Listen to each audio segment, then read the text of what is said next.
Iran. Amidst the widening unrest in Iran, there's a rapidly rising death toll. The Indian External Affairs Minister S. Jaishankar has spoken to his Iranian counterpart. As I said, Seyed Abbas Araghchi, the External Affairs Minister, has now tweeted. He has said that the topic of discussion was the evolving situation in and around Iran. This call follows the advisory issued by the Indian Embassy in Tehran. It has urged Indian nationals currently in Iran to leave the country at the earliest due to the escalating regional tensions and the ongoing protests. The advisory was issued earlier today. It came after the previous advisory that was issued on 5th of January. It reflects a worsening security situation. According to reports, there are more than 3,000 people that have lost their lives, underscoring the gravity of the crisis as India continues to closely track the developments and urges its nationals to prioritize safety amidst the deepening unrest. Let's open up this conversation. I'm being joined by Ambassador Pradeep Kapoor. Ambassador Kapoor, a situation becoming tense as hours pass by. It's unfortunate that a protester is going to be executed. Right now, threats are being issued by the U.S. administration, by U.S. President Donald Trump in a bid to stop this execution.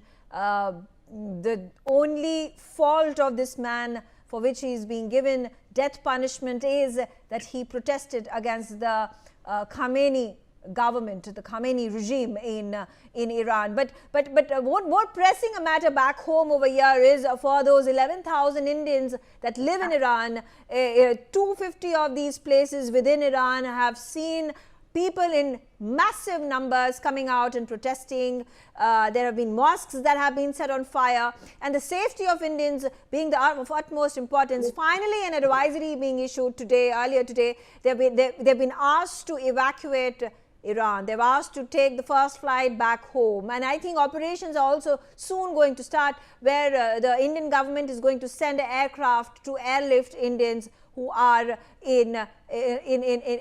whose lives are in jeopardy in wake of this. How do you comprehend this situation? How much worse can it further fall into? Well, the situation, thank you, Megha, for inviting me for this discussion. It's a very important area of the world in many ways because it harks back to the era of the great game between the Russian Empire and the British Empire in the 19th century, when they really slogged it out and fought it out in Afghanistan primarily, but also in Persia and Tibet for influence. Now, the actors are different now, and Russia and China are going to sort of, I guess, in this case, back Iran very, very significantly for many reasons. The current regime in Iran, very significantly for many reasons, which include the following: that Iran has also supplied a lot of drones, for example, to Russia in its war against Ukraine. Secondly, they have seen what happened in Syria. And the way the regime was quickly deposed, and Ashar al-Abbas had to rush to Russia, etc. So they have seen some of those templates already happening. So in this case, they are going to try to make sure that it doesn't collapse in a similar way. Whereas the US and Israel primarily, very few countries other than these two are really actively backing this effort, are very keen for regime change, are very keen for sort of complete drastic overhaul of the situation. For the Indians in Iran, it is a very difficult situation. The government of India has probably some of the best expertise in the world at managing the situations, not only with looking after Indian nationals and evacuating them in large numbers through aircraft and ships. There's a lot of expertise we have in the Ministry of External Affairs and in the government of India. But we also, a lot of other countries come to us for help because of various reasons. Because geopolitically, we have very good relations with most of the countries of the world, which very few countries can claim. So for us to talk directly to the regime heads, whether it's the president or any other leader, is very easy. We communicate very comfortably with the leaders, and we are able to set up the system. Like we saw from Ukraine when we had to evacuate about 20,000, mostly students, out of Ukraine before the start of the war. The entire war was brought to a standstill by both Ukraine and Russia for a couple of days for facilitating the evacuation of the Indians. So, Yeah. similarly, in Iran, it Okay. will not be difficult for us to manage it, but the situation there is currently perilous from the point of view of the threats which are being given by US in terms of right to intervene and right to protect the protesters and the ones being shot at by the regime. So it's a very complex situation, but Yeah. it's not going to be an easy repeat of what happened in Syria. Let me stop there.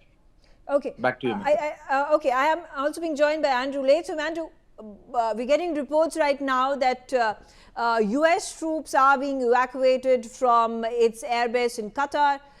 There has been an affirmation that has also been given by the Qatar government on a social media post. Again, at this point of time, there are murmurs. Could there be a military strike initiated by the United States of America on Iran once again after a few months have elapsed? Also, what is the potential for what are the military capabilities of Iran in being able to strike American air bases and American naval bases that surround Iran, whether it is in Qatar or we talk about Syria or talk about UAE or Kuwait and Iraq. So, and this is not the first time that Iran has been able to successfully strike US troops, 50,000 of them that are installed right now in Middle East itself. Well, two things we know for sure, one of which is that Iran's air defenses are completely and utterly useless. That was demonstrated during the so-called 12 Days War. The Americans and Israelis in that instance were able to, via cyber, via suppression of enemy air defenses, via a variety of means, to completely nullify Iran's air defenses and strike at will, including downtown Tehran in a supposedly safe place. We know that the United States and Venezuela, by the way, if there were any doubts, kind of put an exclamation mark at the end of that sentence. What we also know, though, is that Iran has a demonstrated capability to retaliate, sometimes directly and kinetically, striking on American installations in the region, which is why the two things have probably happened, one of which is the vulnerability in terms of number of troops has been reduced, and you can be sure that the defenses have been reinforced as well. But Iran's other retaliatory means is the use of its proxies. Hamas out of the game effectively, Hezbollah out of the game effectively. The Houthis are still players, though. And so for Iran to retaliate, it could impede the flow of oil and goods through the Red Sea via the Houthis and directly through the Persian Gulf and the Strait of Hormuz. And it does hold certain American assets in jeopardy. I think when you look at the overall cost benefit, if the United States decides to go in, it's going to look much more like Venezuela than it's going to look like any other intervention in the past. Especially because the objective, I don't think, is regime change. It's regime reorientation, the same as it was in Venezuela. The regime there is intact. It's just towing the American line now. And that's what the Trump administration is looking for in Iran. They don't really care about the Iranian people. They don't care about democracy in Iran. They care about Iran denuclearizing and towing the line when it comes to relations with Russia and China and Israel. Sudhakarji, the fact that America is going to be able to afford this as well, having multiple wars, whether multiple annexations, whether it is about Venezuela or we talk about Iran, which is quite the possibility here, keeping in mind all these developments taking place, US President Donald Trump's statements that are becoming more aggressive by the hour, and for that matter, his very strong stance on Greenland. The fact that he goes about, just nonchalantly saying that we will use military might if it is possible. He talks about how it is for national security of America that he requires Greenland. So again, the situation where America reigns supreme, whatever it is that it desires to do, it will go ahead and execute it, and execute it successfully, and there would be no counter authority to question or retaliate against Americans, because whether we talk about particularly Iran, I think it's going to be difficult, next to impossible, for Iran regime to take control of its territory in face of Israeli and American strikes. But at the same time, there is a parallel movement that is going on the ground, which is the people's movement, and it is so heartbreaking that there are 3,000 and more people that have died. There could be more. So there are these two parallel developments, parallel situations that the world is watching. Do you think once the Americans annex or take control or bring about, as Andrew said, a reorientation of how the Iranian regime functions, there would be some respite that the people of Iran would get? No, thank you. Thank you, Megha, for inviting me for your panel discussion, and compliments to very distinguished and esteemed co-panelists. Your question has multiple parts, but the central part is the profile of this, the nature and the character of the unfolding conflict. It has got a global component, it has got a regional, and it has got a local component, as I understand from your narration. The global component is what is compelling America to do what it is doing.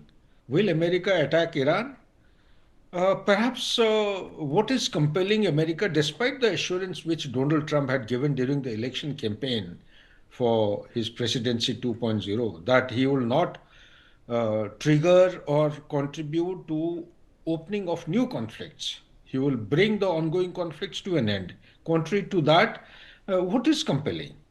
Is it enough, or is it compelling enough to force him to undertake these kind of things, or Venezuela-like thing? I don't think so. What is happening is there is enough of internal turbulence which he is unable to handle. His hands are full. It's going beyond the level of nose, and he's trying to do left, right, and center and distract our domestic constituency. And case in point is Epstein file. It's too sensitive. It is horrendous.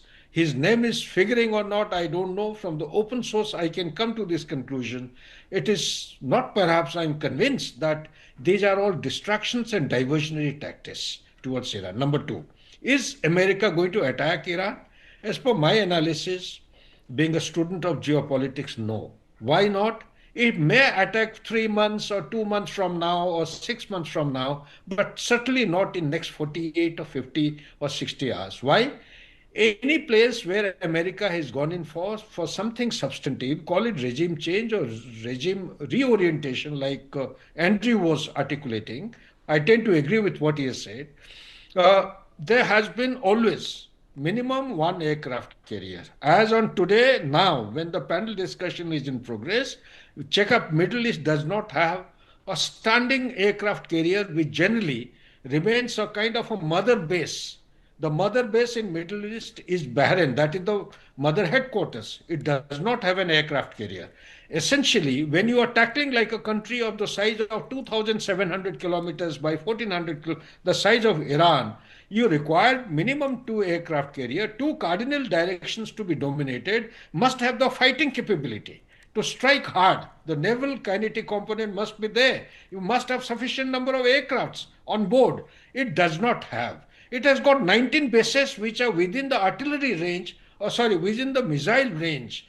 Yes, air defense layer may not be effective in case of Iran. It is gone defunct, I agree. But it does have the ballistic missile capability, and most importantly is the hypersonic capability, which perhaps Americans have taken note of. And all the 19 bases, in fact, as per my count, it is coming to 30, but The open source is indicating 19 bases. They have got 46,000 or more troops deployed in this. They have got aerial assets. They have got naval assets existing. So therefore, they can be targeted with ease and impunity by Iran, and destruction and mayhem can be played by Iran. Last but not the least, let's not, the proxies that we are talking of, they have been weakened. Iran also has been hammered nice and properly, but they are not out. They are still existing. They are still breathing. Okay. They may not be a viable opposition, but they are a very strong and resilient opposition. They can strike hard. Okay. Today, as we are talking, Pakistanis have been spotted handing over ballistic missile components and hypersonic missiles to the Houthis in Yemen. This is a notable thing to be taken note of. Similarly, the But then Hamas have again, I think all their forces combined were not able to defeat Israel, and we saw that they were fighting a multi-pronged war.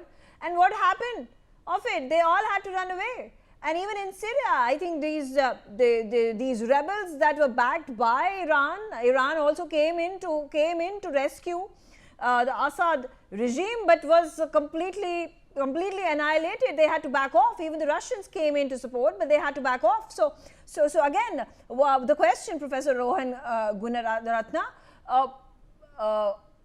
how compelling is the situation for the US president to jump into the bandwagon and strike Iran and take complete control of it? Firstly, the Americans have planned this operation very carefully over a period of time.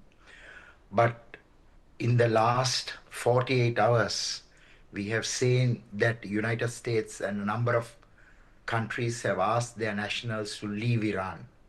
Similarly, the US president has threatened the regime leaders that their days are numbered. Of course, as you very rightly said, the number of protesters and bystanders, they have been killed probably in a few thousand civilian protesters and bystanders. What we are seeing is that Iran is a weak nation today after the Israel-Iran war. It doesn't have the skill sets and the capabilities to fight the United States. So I believe that the US in the coming days will strike Iran because Iran is determined for the mullahs to go home. The Ayatollah Khamenei himself authorized IRGC to assassinate Trump. Trump has never forgotten or forgiven the current Iranian leadership for that. And of course, Iran is restoring the military nuclear program that was disrupted both by Israel and by the US. So I believe that the trajectory Americans have taken is to ensure that there are new leaders who are in power in Tehran. There's no doubt that in the coming days we will witness an attack. Okay, coming back to you, Ambassador Kapoor, so what are going to be the consequences for India? How does this impact India-Iran ties? If there is a regime change, is India well adapted to continue a good diplomatic association, no matter which regime comes to power? And what role does US have to play in it?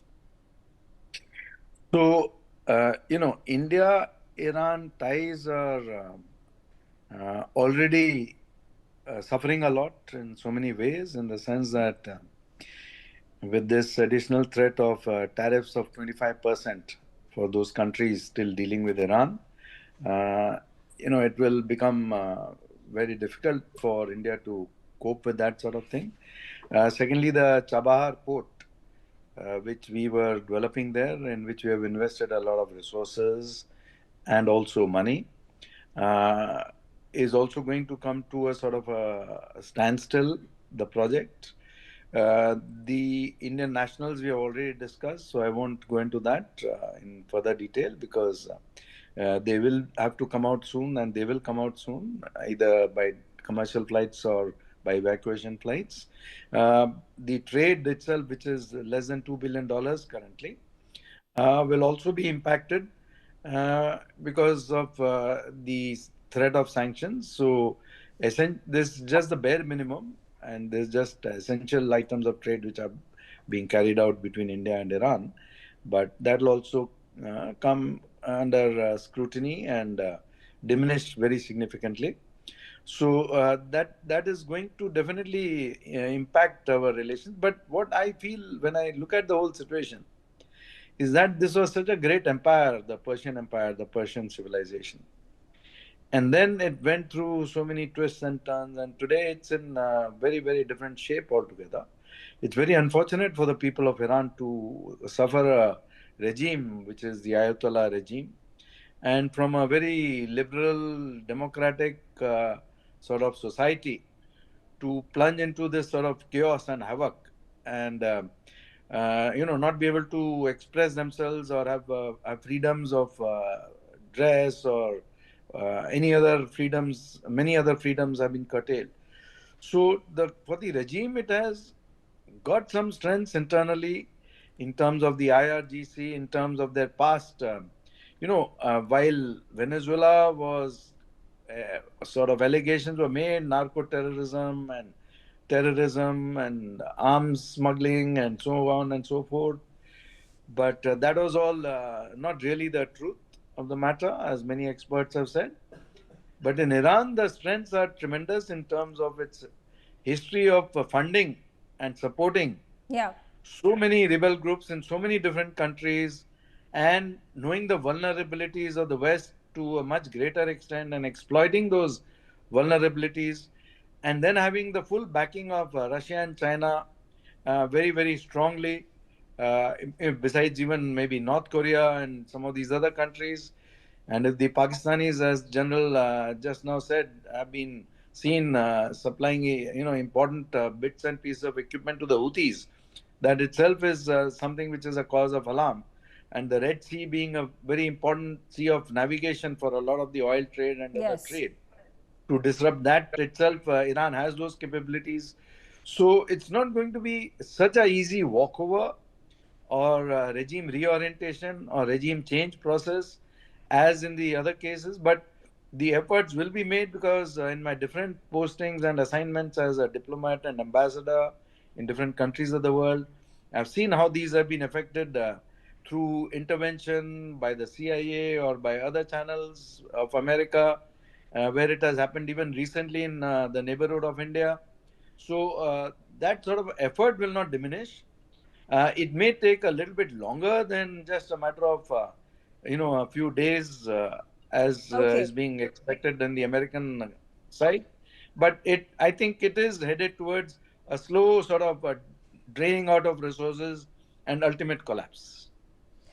Coming back to you, Andrew, so what is the scenario like on the ground in the Middle East, particularly when it comes to Saudi Arabia, Qatar and Oman at this point of time, also contemplating that a military strike against Iran can be deterred, it can be stopped, and there are diplomatic efforts in that direction that are at this point of time being utilized. Countries are being engaged. United States is being engaged. But how does this impact the geopolitical relations between Iran and the rest of the Middle East?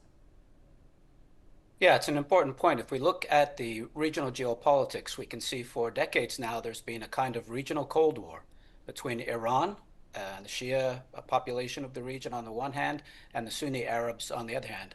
My colleague, the ambassador, spoke about the Persian Empire. Well, the Arab states remember the Persian Empire in a very unfavorable way. Because they were subjected to it. Anyway, for a lot of reasons, there's been this Cold War. It's been dialed back a little bit in the last year or so, courtesy of Chinese diplomacy. There's been a kind of détente. But as with détente back in 1979, a relaxation of tension didn't mean the end of conflict. If you think that conflict, that Cold War in the region is still live, and I do, then obviously this plays to the hands of the Gulf Cooperation Council states, many of whom you've just enumerated, the Saudis in particular. The problem, of course, the complicating factor is, to the extent that Iran is weakened, because it doesn't have any deterrence by denial capabilities. It can't stop the U.S. The U.S. can fly planes from the United States, as they did in the 12-day war, by the way. They don't always require aircraft carriers in the region. It helps. They don't have deterrence by denial, but they do have deterrence by punishment, which is to say, if you attack us, no matter how successful, we can always retaliate. And who are they going to retaliate against? They're not going to strike Washington, D.C. or Minneapolis. They're going to strike America's Gulf Cooperation Council partners and American bases in the region. So that's a concern. And the only way that the United States can handle that at this point is to reassure them that those retaliatory capabilities are exaggerated. The U.S. can shoot them down, intercept them. But big picture is, if Iran is weakened, the Gulf Cooperation Council states are strengthened, and the Cold War bends in their favor. All right, I only have as much time, but thank you all for joining me, sharing your views. I'll take a short break, but before that, there is